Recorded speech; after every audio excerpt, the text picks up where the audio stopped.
If you're looking to boost your FPS and improve performance while gaming, then you've probably heard of DLSS or Deep Learning Super Sampling. It's a game changer for performance in supported titles. In today's video, I'm going to walk you through um, how to enable Nvidia DLSS and get the most out of it.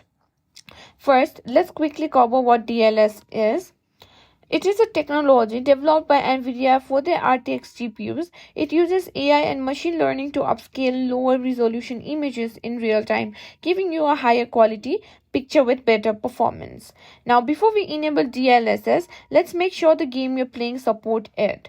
DLSS is available in a lot of popular titles, especially AAA games like Cyberpunk 2077, Control, Minecraft, and Call of Duty Modern Warfare. Check the game settings or the game's website for a list of supported features. Most modern games support DLSS, but not all of them. So it's always so good to double check. And now let's get into the good stuff. Make sure you have an Nvidia RTX GPU installed and that you've updated your drivers.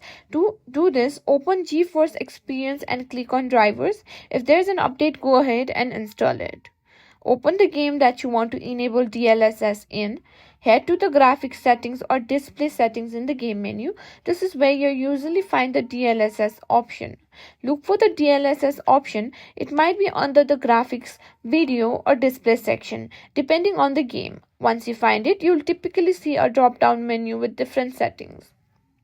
Now choose the DLSS mode that fits your needs. If you're aiming for maximum performance, go with performance. If you want a good balance of visuals and performance, go with balance. And if you're focused on image quality and don't mind a slight hit to FPS, go with quality. And that's it. Now you know how to enable Nvidia DLSS and take advantage of its performance boosting power in your favorite games.